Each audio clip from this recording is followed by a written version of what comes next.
इंदौर में शनिवार को अंतर्राज्यीय पुलिस अधिकारियों की बैठक आयोजित की गई। बैठक को लेकर मध्य प्रदेश के डीजीपी सुधीर सक्सेना ने कहा कि चुनाव आयोग के निर्देश पर मध्य प्रदेश के सीमावर्ती प्रदेशों में डीजीपी के साथ एक अंतर्राज्यीय बैठक हुई है। बैठक में आने वाले विधानसभा चुनाव को निष्पक्ष एवं शांतिपूर्ण तरीके से कराने के विषय पर चर्चा हुई।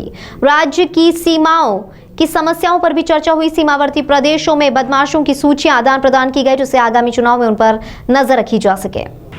चुनाव आयोग के निर्देशों के परिप्रेक्ष्य में जो मध्य प्रदेश के बॉर्डरिंग स्टेट्स हैं उनके डीजीपी के साथ आज एक inter state border coordination meeting हुई थी।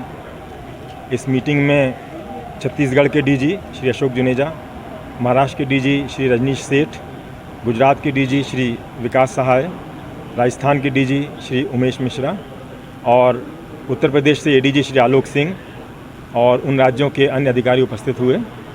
इस मीटिंग में बहुत ही सार्थक चर्चा हुई।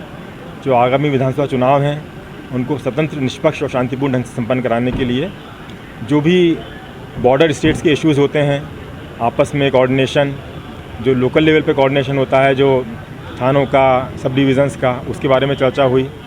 इसके साथ साथ जो चुनाव के दौरान अपराधी होते हैं जो एक स्टेट से दूसरे स्टेट में चले जाते हैं, उन अपराधियों के जो लिस्ट हैं उनकी अदला बदली हुई।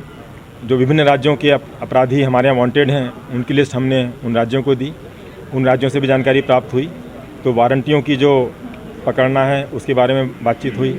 साथ ही चुनाव के दौरान जो भी अवैध इलीगल लिक्वर होता है, जो नारकोटिक्स होता है, उसका जो आवागमन होता है, उसको रोकथाम के बारे में चर्चा हुई। उसमें जो आवश्यकताएँ एक स्टेट के दूसरे स्टेट से, उसके बारे में चर्चा की गई और बहुत ही सार्थक चर्चा रही। और सभी ने निर्णय लिया और निश्चय किया कि आपस में एक दूसरे से कोऑर्डिनेशन करके काम करेंगे और शांतिपूर्ण चुनाव संपन्न कराने के लिए जो भी आवश्यकताएं होंगी उनको पूरा करके चुनाव को अच्छी तरह से निपटाया जाएगा। धन्यवाद। ताज़ा खबरों के लिए सब्सक्राइब करें JSR टाइम्स और साथ ही नोटिफिकेशन पाने के लिए बेल आइकन को दबाएं।